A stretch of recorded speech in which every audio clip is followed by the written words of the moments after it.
El fuck up que les voy a contar hoy es vintage, porque sucedió en los años 80. Y decidí contarlo porque tenía yo la misma edad que muchísima gente de la que está hoy aquí. Tenía, o tiene en la misma época que yo la tuve. Tenía yo 26 años cuando hice mi famosísimo fuck up internacional. Aquí estoy en julio de 1984. Cuando yo pensé que tú te podías ir a Nueva York con una navaja de explorador, y aquí está mi navaja de explorador, con la cual me subí a un avión, te podías subir a los aviones con una navaja de explorador, y yo pensé que con una navaja de explorador y el equivalente a las redes sociales, que eran las agendas, la más cool, se llamaba Filofax. Yo pensé que llegabas a Nueva York y la hacías. Así llegué al East Village. Yo venía huyendo en el 84, pues hubo una crisis fuerte en el país, yo venía huyendo de la crisis de México.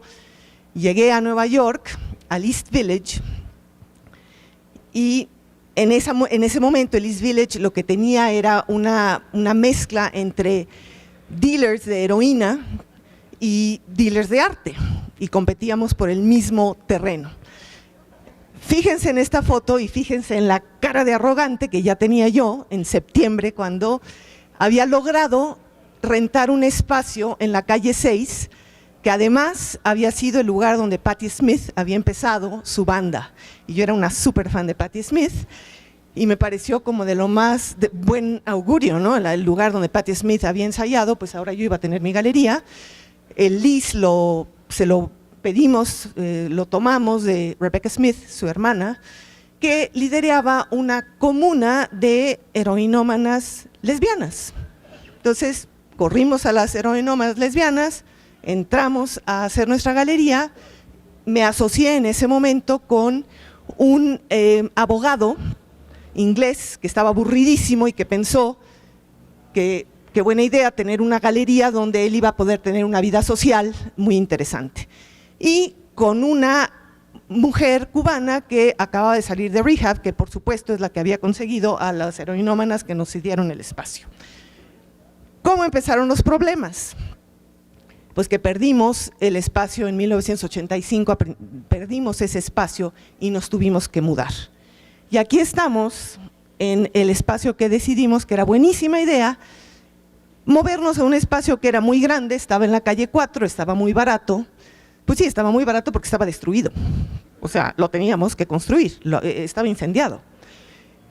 Bueno, pues empezamos con mucho esfuerzo, mucho entusiasmo, todo el verano, conseguimos un poquito de lana de las famosas 3 Fs, Family, Friends y Fans. Yo quisiera decir fans, pero yo creo que fueron fools los que nos dieron la lana, porque cuando empezamos y al final terminamos en el verano, ya llegó el otoño, pues no teníamos un peso o un dólar en la cuenta de banco. Pero seguíamos súper emocionados con mi navaja de explorador y mi Filofax. Yo decía, seguiremos conquistando Nueva York. Y fue un desastre. ¿Por qué? Porque los coleccionistas no pasaban de la calle A y nosotros estábamos en la C. Ups, location, location, location. Nunca habíamos oído de eso. Entonces, pésimo. Además, estábamos junto a un crack house.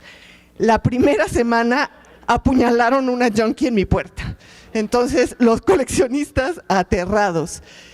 Y además, pues yo me di cuenta que la galería pues no iba a dar. Entonces, me tuve que emplear simultáneamente en una compañía de mudanzas que yo administraba. Le di mucho trabajo a mis amigos ilegales, igual que yo.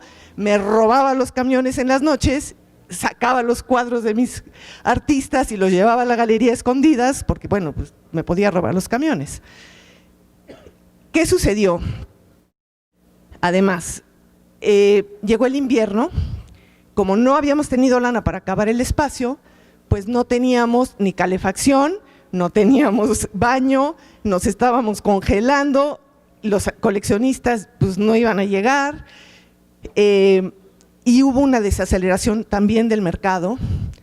Y otra cosa que fue muy, muy terrible, que fue que el SIDA empezó a matar a los grupos vulnerables, y dentro de ese grupo había muchos de mis artistas. Entonces perdimos los artistas, muchos se murieron, que fue muy feo.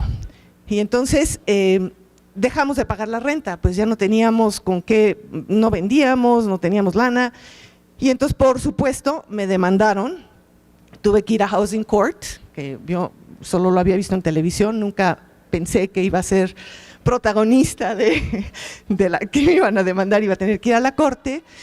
Y bueno, el final de la historia es que el 5 de abril de 1987 tuve que realmente aceptar que esto no iba a jalar. Esta batalla de 3 años estaba perdida desde el inicio, pero yo no lo sabía.